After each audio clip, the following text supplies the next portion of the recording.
Muy bien, sin más preámbulos, porque hay mucho por hablar de Alex, pero queremos más bien compartir y aprender de sus conocimientos.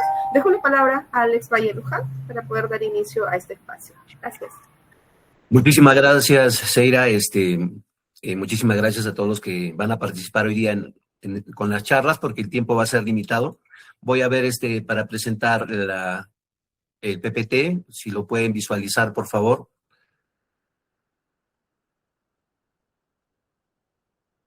¿Pueden visualizar el PPT? Sí, Alex, está bien. No sé si le puedas dar a ampliar para que la imagen sea un poco más... Sí, estoy en eso. Y aprovechemos ese detalle. Listo. Bien, ante todo, muy buenos días. El tema que trataremos hoy día es un tema importantísimo dentro de la conservación preventiva en material cultural. Muchos de nosotros que estamos vinculados a la conservación de bienes arqueológicos, no solamente vemos pues el tema de salas de exposición.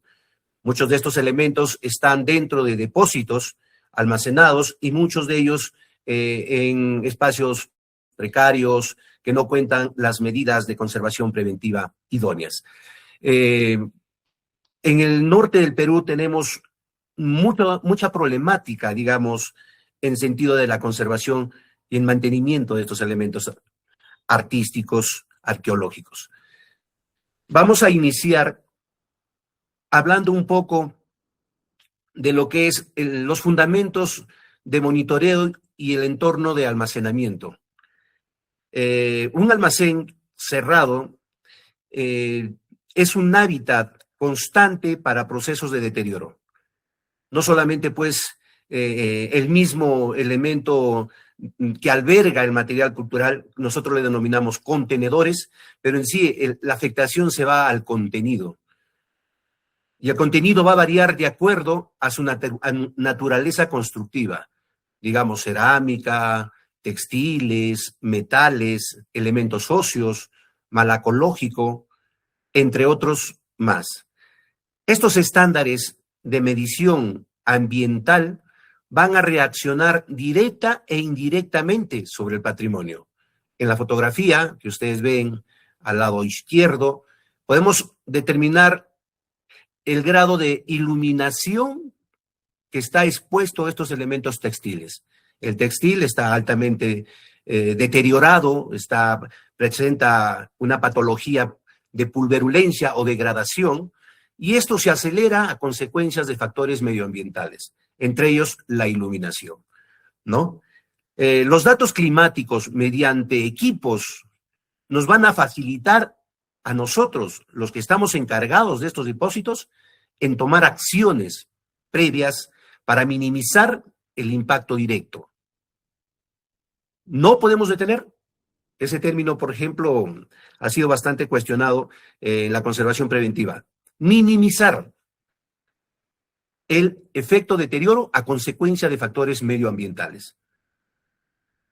Ustedes han visto que en la mayoría de depósitos o salas de exposición presentan equipos de medición. Está bien, pero ese es un hábito que se tiene en estos espacios, pero ¿para qué sirven? ¿Cuál es su objetivo? Muchos de ellos pues están simplemente para decorar el espacio que se está controlando, ¿no? Entonces, estas mediciones tienen que ser evaluadas por un especialista para determinar qué acción tomar. La medición de la humedad, la medición de la iluminación de la temperatura, van a traer consecuencias. Y antiguamente se utilizaban equipos de medición análogos, ¿no? Que ya se han sido sustituidos por ya equipos de alta tecnología como con Data Logger. ¿Qué es Data Logger? Son equipos de estas características, pero que te miden en un rango de tiempo y te van almacenando la información. Antiguamente, el responsable del depósito o de la sala de exposición hacía el levantamiento de información manual. Para medir la humedad existía un equipo que era termohidrógrafo, ¿no? Incluso era con tinta, ¿no? Entonces la evolución de la medición ha ido avanzando consecutivamente en mejoras.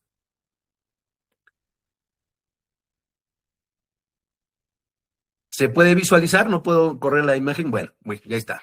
Sí, sí, está corriendo la imagen. Ahora vemos el tema problemático, el desafío de la costa norte. Tenemos museos de importancia, partiendo desde Casma, Sechín, salas de interpretación, museos, La Libertad como Museo de Sitio Chan, el Museo de Huaca de la Luna. Más al norte ya tenemos los maravillosos museos imponentes como Huaca Rajada Zipán, Tumbas Reales, etc. Pero ¿a qué nos enfrentamos nosotros? Dentro de la política de manejo de colecciones o los responsables de los museos, es prioritario ver el estado de conservación y cómo conservarlo. Pero el factor climático o medioambiental es el causante de todos nuestros problemas a nivel de conservación. Se nos viene un fenómeno sobrenatural, digamos, el fenómeno del Niño. Los directores de los museos ya han planificado acciones preventivas respecto a minimizar este impacto. En la fotografía ven el Museo de Sitio Huaca Rajada Zipán. En el entorno vemos bastante vegetación y un nivel de napa freática alta, ¿no? En la época de estos eventos, como el fenómeno del Niño, el ENSO, esto se incrementa. Entonces, no solamente miremos el entorno, sino también veamos el contenedor. ¿De qué tipo de material está compuesto la estructura que va a albergar el material cultural? Muchas de ellas conservan la técnica constructiva del entorno, que es a base de adobe, y el adobe es altamente capilar. Si la humedad está en el suelo, va a migrar hacia la superficie, ¿no? Los techumbres son, aparte de tener fierro, muchas veces es caña de Guayaquil, entre otros materiales tradicionales o vernaculares. ¿Esto qué va a provocar dentro de un entorno de depósitos? Que los agentes de alteración medioambiental van a estar mucho más constantes dependiendo la naturaleza del soporte. Lo vamos a ver más adelante. ¿En qué va a provocar, ¿no?, la afectación directa a algunos tipos de elementos? La dinámica exclusiva de las reservas. En la imagen ven elementos de depósito, algunas nosotros le denominamos cajón sobre cajón, porque dentro de estos espacios se depositan material cultural, muchas veces cerámica y muchas veces textiles, provocando directa e indirectamente microclimas. Y es necesario monitorear cada uno de estos elementos. Claro que muchos de ellos están pues bien, con un proceso conservativo previo, aplicando pues un nivel de envoltura libre de ácido, ¿no? Como papel japonés y entre otros agentes de desinfección. Pero el tiempo va a traer consecuencias. Este papel de envoltura que está dentro de las cajas que ustedes están viendo va a tener un proceso de acidificación, a ese término, acidificación, por el medio ambiente que lo rodea y el microclima que está dentro de ellas. Es prioritario ver dentro de su política y manejo de colecciones la conservación preventiva, hacer un monitoreo constante, periódico. Un ejemplo es 3 veces al año y cambiar este tipo de envolturas para que minimicemos el efecto. Mucho más si te alberga material celulósico, como textiles, mucho más si alberga material proteico, como hueso, piel, entre otros, que van a tener una reacción diferente a la presencia de humedad y temperatura. Incluso que va a afectar no solamente al material cultural, sino también al personal que manipula este tipo de materiales. ¿Por qué? Porque la proteína tiende a provocar ya la migración de bacterias que atacan directamente al ser humano. Entonces, por allí vamos a ir viendo qué acciones se deben de tener en cuenta. En este caso, estamos viendo, hay un orden significativo, hay una ventilación adecuada, las cajas no están juntas, el sistema de anaqueles proporciona una aireación, digamos, moderada, pero todavía tenemos que controlar y hacer un monitoreo. Y ese monitoreo lo vamos a evaluar con equipos en campo. Vamos a hablar primero qué tipo de mobiliario es el ideal para albergar este tipo de material cultural.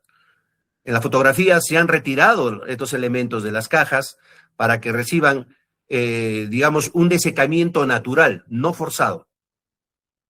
En las cajas estaban con presencia de humedad respecto al fenómeno, respecto al ambiente de ese entorno, se retiró para que las piezas cerámicas vayan desecando naturalmente. Y evaluar si es que ha habido presencia o migración de sales producto de una humedad relativa alta. Sabemos que la cerámica se compone principalmente de compuestos inorgánicos como arcilla, feldespatos, cuarzos, micas. Y se contempla, pues, las sales. Su composición son sales. A presencia de humedad van a migrar escorrentías, pequeñas raicillas o eflorescencia de velos blanquecinos producto de una excesiva humedad. Este tipo de monitoreo tiene que ser constante, pero utilizando equipos de medición profesional, como lo tenemos, pues, en la fotografía. El tipo de mobiliario que no debemos tener en los espacios de depósitos son materiales a base de madera fenólica. ¿Por qué? Producen una acidificación en el entorno y no son resistentes al entorno climático extremo. Lo recomendable es utilizar estantes de hierro debidamente protegidos con una pintura galvánica o de alta resistencia, barnizados con una sobreprotección de pinturas al poliuretano, que no van a afectar o no van a penetrar la corrosión hacia el metal. Esto evita que, si es que hubiese una inundación severa, la corrosión del metal no migre hacia las estructuras de depósito. Bienes culturales, ¿no?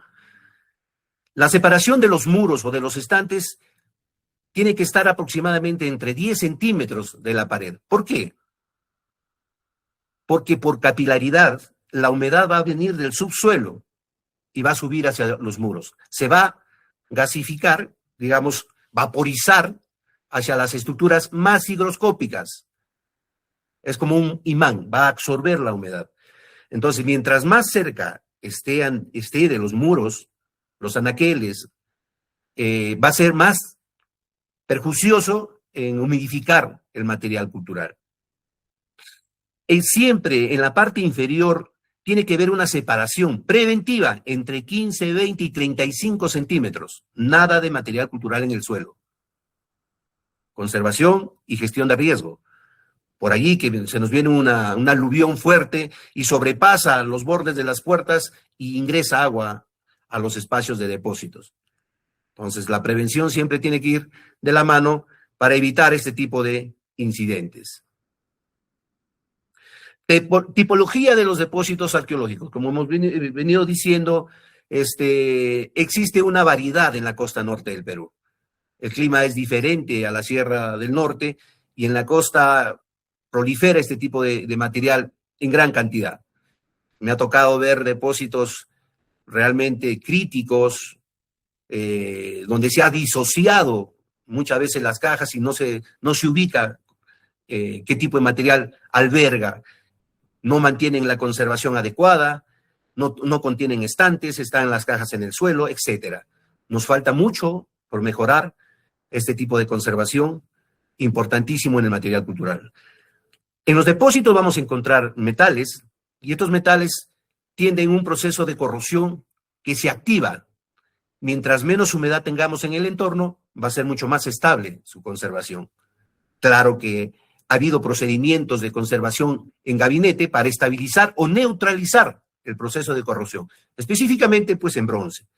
En la fotografía vemos que es un hierro superficial, ¿no? Probablemente ha habido pues no sea tan arqueológico por sus características, pero el índice de humedad que puede resistir es 35% hacia abajo.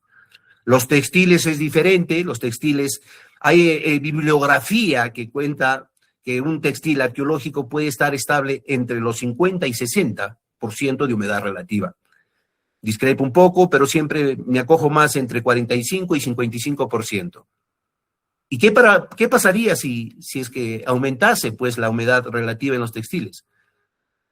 Pues hemos visto en la anterior imagen que la degradación va a ser a nivel molecular y a nivel superficial. El incremento de humedad va a hacer que las fibras se dilaten y cuando baja mucho la humedad va a hacer que las fibras se contraigan. Este efecto produce la disgregación del elemento celulósico. Sabemos que los textiles no solamente son de origen celulósico, también hay muchos de origen proteico.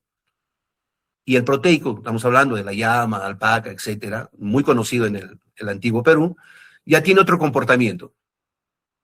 A presencia de humedad elevada va a provocar, pues, migración de hongos, moho, esporas, que van a perjudicar el elemento, como también al que lo manipula. La cerámica es un elemento mucho más resistente, tanto a la humedad, tanto a la temperatura, pero siempre esa contracción brusca de humedad y temperatura va a provocar microfisuras, por este mismo que se denomina contraer y dilatar. Temperatura elevada, temperatura baja, humedad elevada, humedad baja. Ese cambio brusco va a provocar, de repente no a simple vista, pero sí al nivel microscópico, la presencia de microfisuras. Y la humedad relativa alta va a provocar una migración a nivel superficial denominada eflorescencias de sales, por su misma composición, que necesariamente tienen que ser limpiados posteriormente. Y otro más crítico es la clictofluorescencia, que son las cristalizaciones ya en la superficie. Muchas veces se pegan en un elemento sustentado o policromado, que perjudica la visión y va deteriorándolo poco a poco. Variables ambientales, análisis y soluciones en la reserva. La temperatura. Vuelvo a repetir, un cambio brusco de temperatura en espacios cerrados va a causar anomalías dependiendo del tipo de material que se está preservando, ¿no? En la fotografía vemos un equipo, digamos, sin data logger, con medición manual, claro que nos da una medición, pero no es correlativa, no es constante.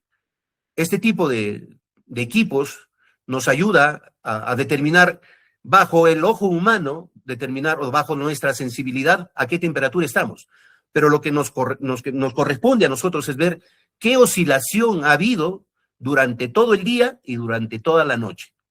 Sacar una mínima en temperatura, sacar una máxima y un promedio, y a qué horas se ha suscitado esta temperatura máxima y mínima. Eso nos pondrá en alerta para nosotros determinar acciones y relacionarla con la humedad. En este equipo vemos en la parte superior, en la parte media medimos la temperatura y en la parte inferior la humedad relativa. Entonces, ahora para nosotros sacar conclusiones es necesario hacer una medición constante, mínima de 1 hora, máxima cada 2 horas.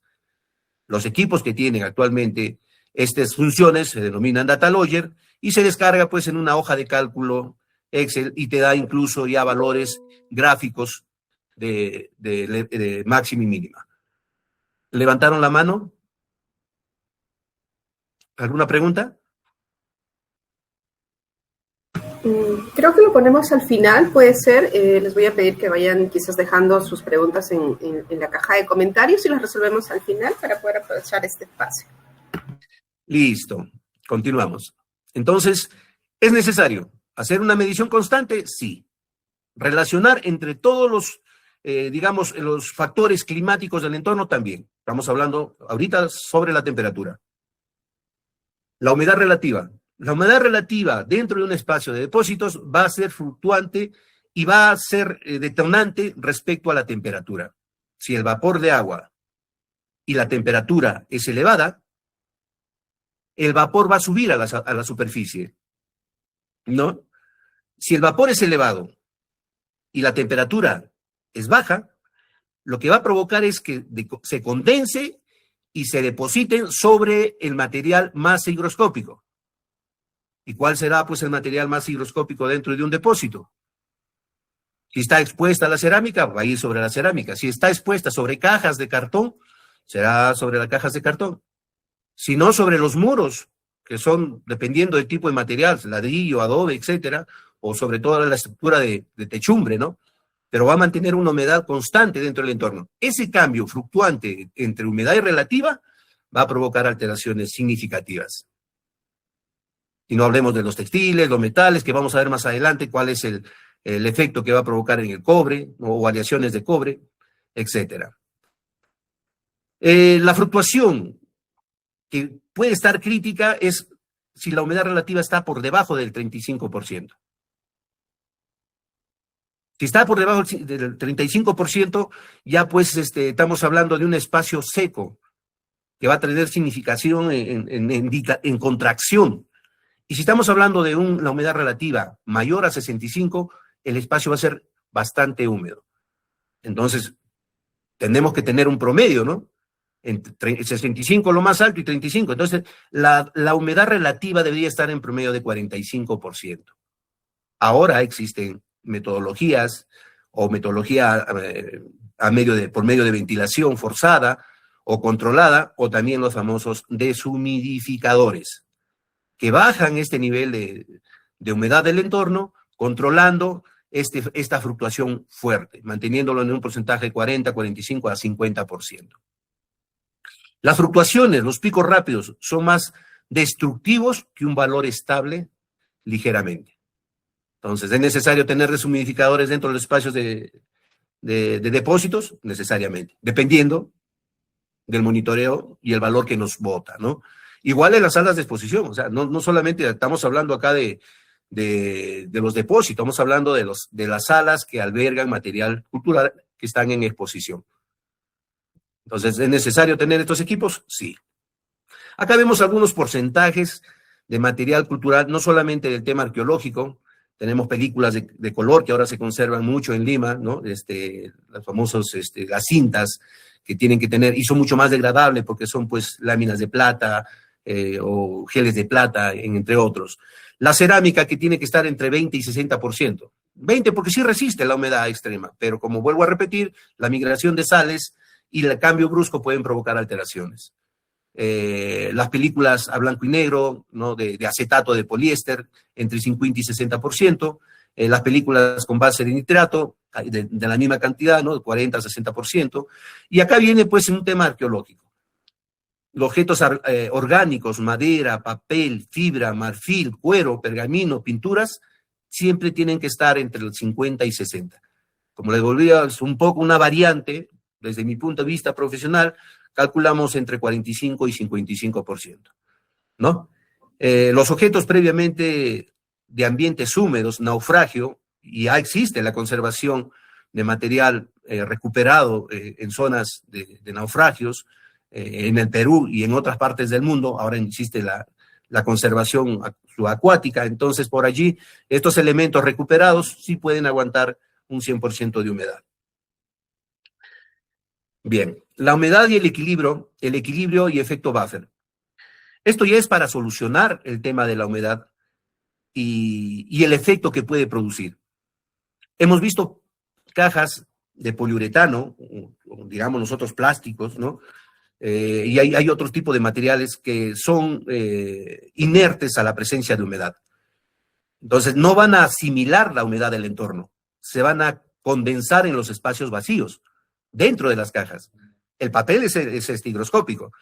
Entonces, falta un solo espacio que entre aire a esos espacios de contenedores, como cajas, para que se provoque un microclima en el interior.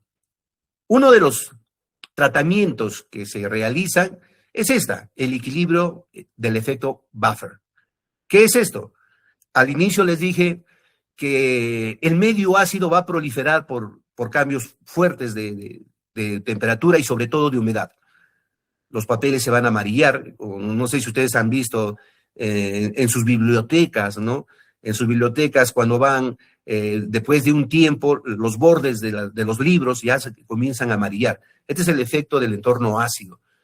Y este efecto del entorno ácido viene ya trayendo un factor biológico. No sé si algunos han tenido o han visto el pececillo de plata, que es un pescadito, parece plomito, pero muy frágil, que apenas lo choca, lo aprieta, se disuelve, que se alimenta de la celulosa. Este tipo de factor biológico también ataca a los depósitos que albergan el material cultural. ¿Es necesario cambiarlo? Sí. Y acá viene este tema, reserva buffer, ¿no? Controlar este espacio en cajones con material de cartón corrugado libre de ácido por una temporada, para absorber todo el ácido del entorno y con una reserva alcalina o reserva buffer, absorbiendo picos de humedad sin gastar electricidad. ¿En qué sentido? Cuando nosotros queremos tener un ambiente estable, los museos o grandes museos, también creo que es el caso de Museo Tumbas Reales, mantiene un sistema de climatización en el interior. Bien, cuando estamos con un ambiente adecuado de humedad y temperatura al 40%, 45% es estable. Pero ¿es sostenible las 24 horas del día, los 365 días del año? Muchas veces hay apagones, muchas veces hay fluctuaciones de energía, el mantenimiento de estos equipos es insuficiente, se malogra. Entonces, esa para de un momento a otro a un ambiente estable tiene consecuencias fatales. Entonces, por allí pensar un método más efectivo, más sostenible en el tiempo para minimizar este efecto de alteración. Vuelvo a ver este tema de la napa freática. Estos días ya tenemos un monitoreo respecto a la presencia del niño costero, que va a ser de intensidad elevada, y bueno, ya los directores de museo, los que están encargados de estos espacios, saben lo que se nos viene, ¿no? Lo que se nos viene, porque muchas veces me involucra a mí en el monitoreo y siempre estoy preocupado qué es lo que pasa o qué va a pasar. Las lluvias van a elevar el nivel de napa freática, y considerablemente. Estamos hablando, pues, algo crítico que hemos visto en Huaca Rajada, es eso, o sea, las precipitaciones pluviales llenan el Huachaque, eleva el nivel de napa freática casi llegando a nivel de la base de la sala de exposición y de los depósitos. Para esto hay que tener propuesta de gestión de riesgo para minimizar este efecto. Hacer actividades de cubiertas temporales, de nivelación de pendientes para que el agua no se concentre, de bombeo de espacios, porque se saturan espacios y tenemos que bombearlos, y hay que tener el equipo necesario. Bombas eléctricas, bombas manuales, para minimizar que esta humedad migre a los muros o migre dentro de los espacios de depósitos o de exposición.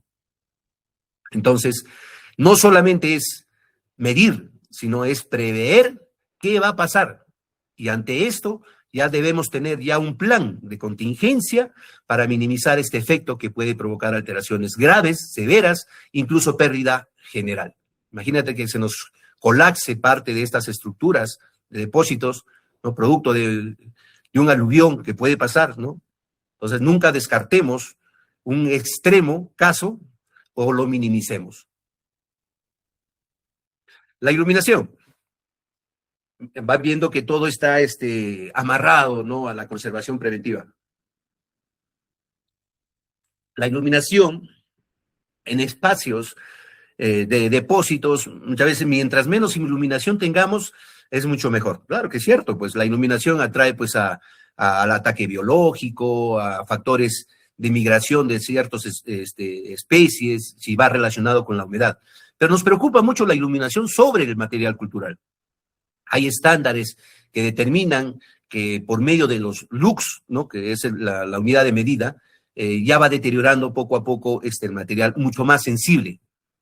Y nosotros le denominamos fotodegradación. En muchos museos han prohibido la presencia de cámaras fotográficas con flash, ¿no? ¿Por qué? Porque el flash, directa e indirectamente, amplía pues este grado de deterioro.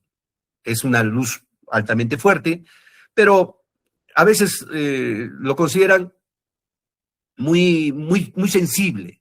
En otros países ya esta actividad de utilizar cámaras en sitios arqueológicos ya lo han permitido. Donde no lo permiten es donde hay policromía sustentada, lienzos, ¿no? Que tienen ya una sensibilidad a nivel polícroma mucho más sensible, y por allí ya es que se ha determinado que no se debe utilizar cámaras fotográficas en este entorno. El tipo de iluminación que debe estar en estos espacios siempre debe ser luces frías o LED. Ahora ya hay equipos específicos para almacenes y salas de exposición que te van a minimizar ese efecto de degradación o fotodegradación por medio de iluminación. Las ventanas directas o iluminación directa, para eso existen pues los filtros ETA o los filtros de ultravioleta que se colocan en las ventanas para que el efecto de iluminación no sean agresivos sobre las estructuras. El espacio de ventilación respecto a la iluminación tiene que ser controlado. Hablamos hace un momento del entorno, o sea, del entorno controlado por medio de equipos de control meteorológico interno, ¿no? Los famosos aires acondicionados, ¿no? O estabilizadores de ambiente. Ahora pues hablemos de un entorno mejor de ventilación forzada. ¿A qué llamo ventilación forzada? ¿O a qué llamamos ventilación forzada? A equipos que se ponen en los muros o ventiladores que se colocan en puntos específicos para que la ventilación sea constante. Pero si el aire viene de afuera, es necesario colocar filtros especiales para que minimicen la contaminación interna. ¿Esto es mucho más manejable? Sí, es manejable.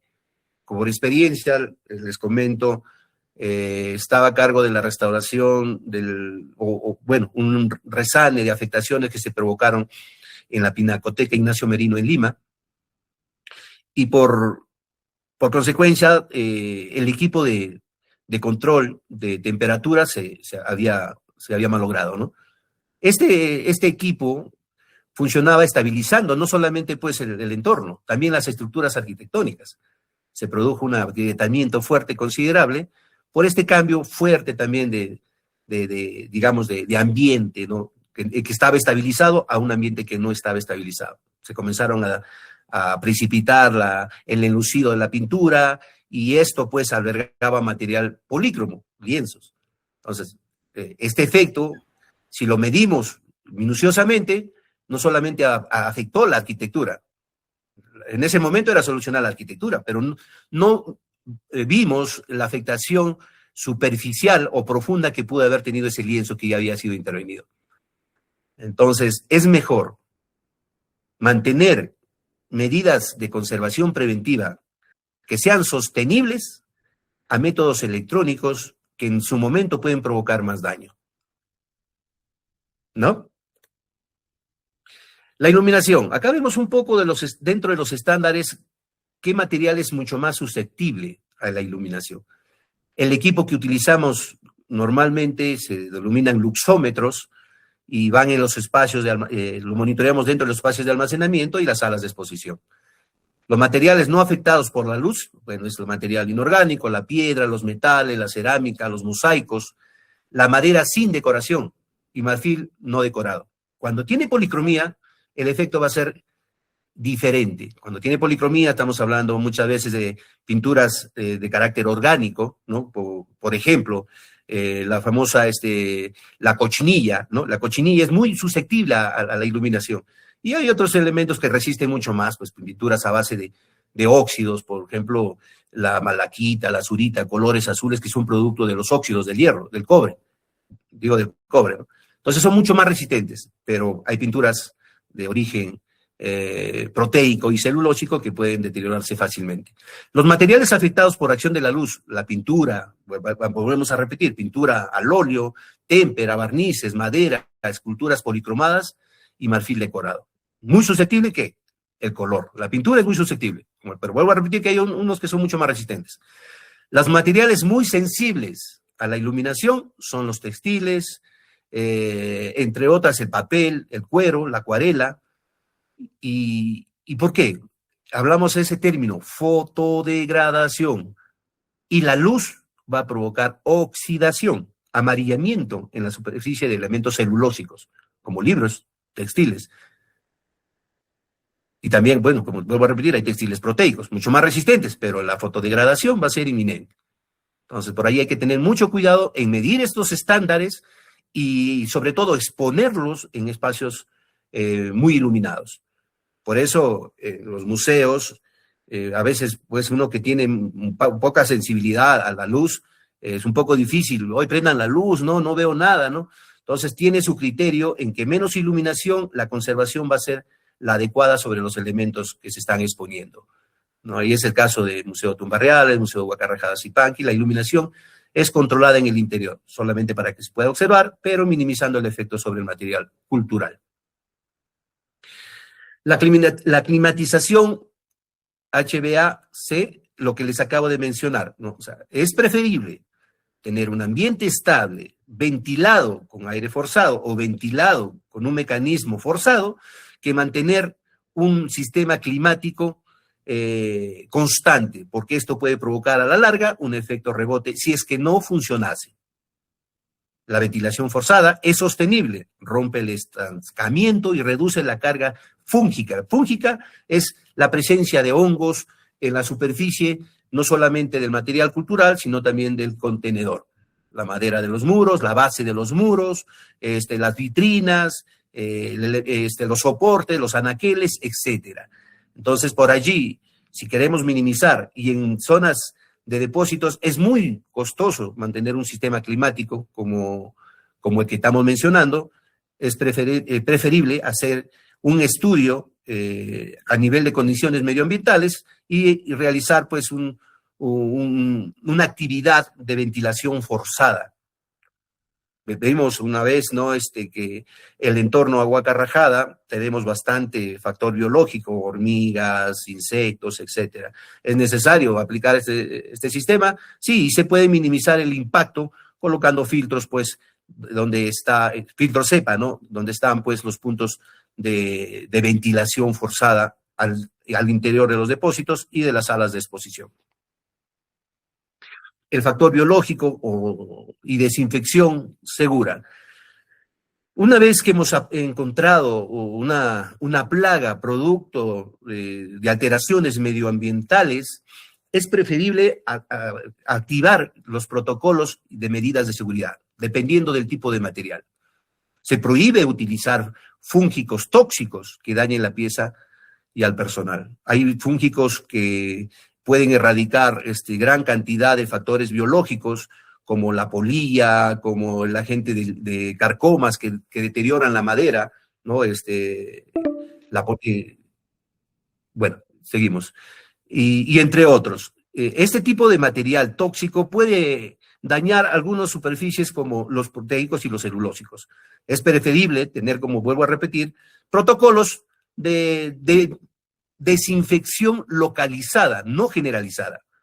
Y si vamos a aplicar un método generalizado a todo el entorno, hay que medir las consecuencias y hay que proponer el material adecuado. Muchas veces se utiliza sulfuro de aluminio, ¿no? Para hacer la eliminación de las famosas polillas o carcomas que deterioran la madera y las estructuras de contenedor.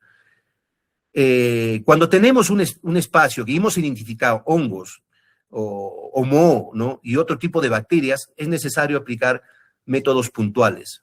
La más conocida es llevarlo en un envoltorio al vacío, ¿no? Por bastante tiempo y bajarlo a la temperatura mínima o a nivel de congelación.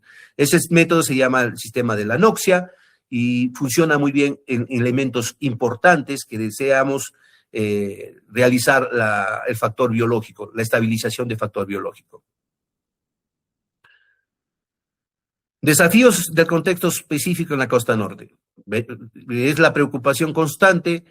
Después de repente conversemos con Seira en qué se están proyectando en ver la realidad que pueda provocar una alteración global sobre el museo y sobre el material cultural. Siempre estamos conversando esta problemática, esta preocupación que se va a dar, y hemos tenido ya las afectaciones respecto al anterior fenómeno del Niño del 2017, que fue pues una lluvia torrencial, ¿no? Que se humedecieron los muros, que sobre los techumbres, ustedes pueden ver la fotografía, prácticamente se convirtieron en piscinas, ¿no? Los espacios de uso público de igual manera, y esta humedad pues provocó pues una migración directa. Claro que no llegó a los espacios de disposición de medio directo, pero sí llegó por humedad relativa alta, por capilaridad, por infiltración sobre los sitios de ventilación, saturó los espacios y fue preocupante. Entonces, para esto tenemos que activar el protocolo de gestión de riesgo para minimizar el impacto directo sobre el material cultural. Hay muchas actividades, sí, ¿no? Primero, pues, tener una reunión con el sector inmediato, con la población que está más involucrada, con los agentes o las entidades que están velando por el patrimonio cultural, en este caso el Ministerio de Cultura, la unidad ejecutora, etcétera, la población más cercana, Defensa Civil, etcétera. Entonces, para ver si es que en su momento esto sobrepasa los niveles de prevención, tomar el protocolo correspondiente de salvaguarda, ¿no? Erradicar, por ejemplo, los bienes culturales en ese momento, ponernos a buen resguardo, etcétera.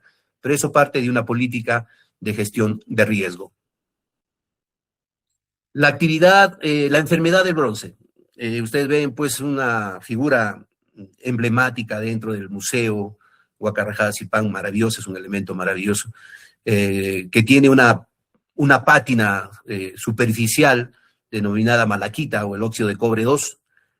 Cuando los medios de conservación o estabilización sobrepasan ya el valor de la humedad relativa alta, es necesario hacer una intervención. Y vuelvo a repetir que la mayoría de piezas que están en el Museo Huaca tienen estas mismas características.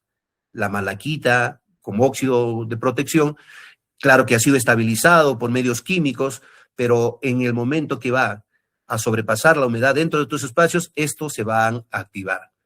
Es necesario aislarlo temporalmente, aplicar medios de deshumidificación a nivel de sílica gel, le hemos puesto acá, ¿no? Ese es un medio importantísimo que succiona la humedad, y estabilizarlo por medios químicos, aplicando pues benzotiazol, hay un producto que sirve mucho para este tratamiento. Entonces, ¿es necesario monitorear el entorno de exposición? Sí. ¿Es necesario aislar elementos que están en exposición cuando se suscita este tipo de problemas? También. Entonces, el método de estabilización ya lo conocen los conservadores. En Huaca tenemos siempre constante la especialidad de conservación preventiva, curativa y restaurativa. Entonces, está dentro de sus protocolos de intervención constante en este sector. Volvemos a ver el tema de ventilación, iluminación y monitoreo exterior. No solamente, pues, nos preocupemos por lo que está pasando dentro del contenedor, también fuera del contenedor. Se viene esto del fenómeno del Niño, pero ¿qué? Hemos medido cuánto de viento está transcurriendo por el entorno del museo, qué tipo de contaminantes tenemos. Les hago acordar, el 2017 pues hubo una plaga inmensa de grillos, ¿no? En todas las estructuras de los museos, caminabas y pisabas grillos, ¿no?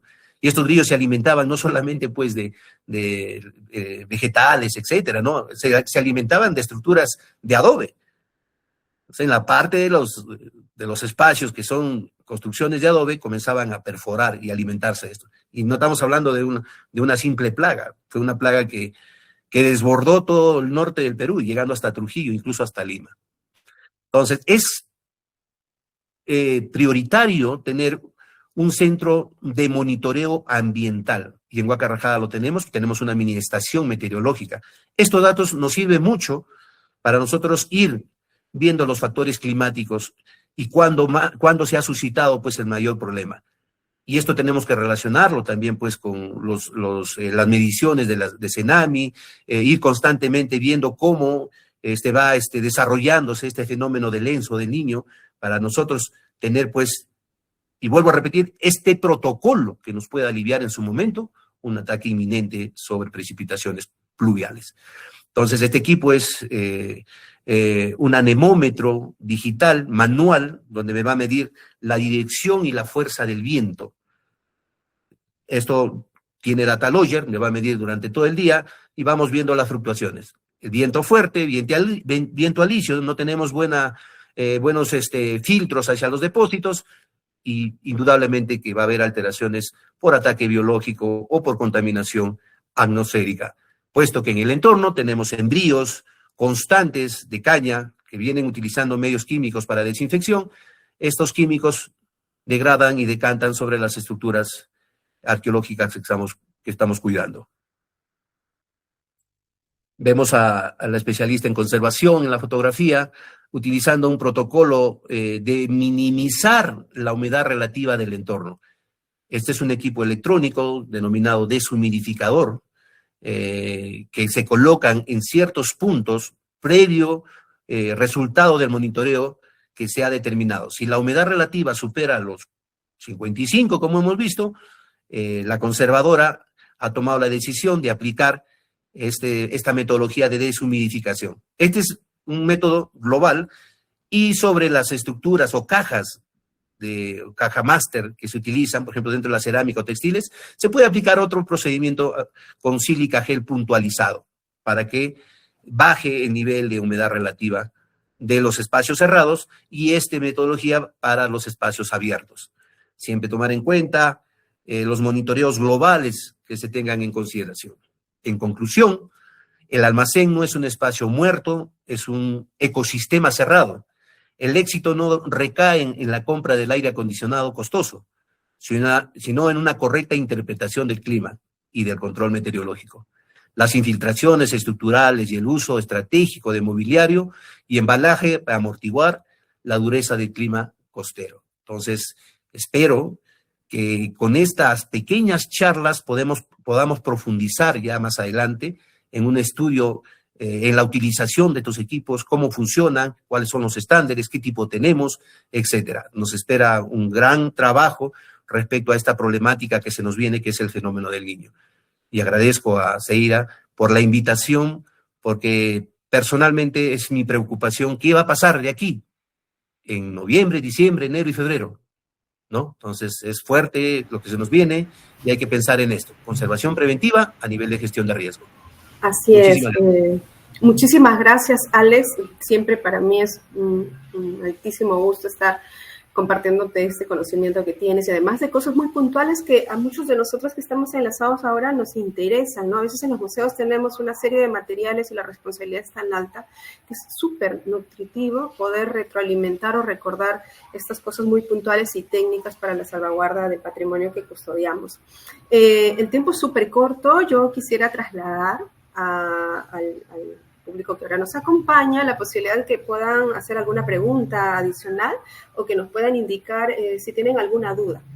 Pueden levantar la mano, pueden prender su micrófono para ello y, por supuesto, mientras se van animando, decirles que también nos pueden dejar algunas consultas o preguntas a través del correo electrónico donde les ha llegado la invitación para estar acá, para poder un poco ampliar algún tipo de dudas o a veces casuística muy particular que tenemos en cada uno de nuestros espacios. A veces el tiempo es cortito, pero luego uno está en el día a día y dice, ¿y cómo actúo frente a esto? Les comparto que Alex es una persona muy, muy aperturada a este tema y si en algún momento tienen alguna duda o consulta al respecto, yo los animo a que puedan dejarnos sus dudas o de un modo podamos estar en una suerte de red de intercambio de información. También aprovecho este momentito para decirles que Alex es el presidente de la Asociación Profesional de Conservadores y Restauradores del Patrimonio Cultural Perú, ACREPAP. Él, a nivel personal, además ha participado con otras organizaciones internacionales en esta búsqueda de compartir justamente esta data y esta experiencia de lo que pasa en nuestros escenarios nacionales. Y les comento que para el mes de septiembre justamente vamos a usando de este conocimiento, de esta amistad y de este aprecio que tenemos con todo el equipo que está formando parte de la asociación justamente ACREPAP y de Alex, que tenemos para el mes de septiembre otro tema bien interesante en relación a restos óseos, porque muchos de nosotros tenemos en nuestros almacenes restos óseos y es una problemática muy grande. Entonces ya los vamos a estar compartiendo e invitándolos, por supuesto, a ser parte. Creo que no hay preguntas. Yo creo que han tomado ahí algunos datos muy puntuales, ¿no? Este tema de las medidas promedio que deben estar.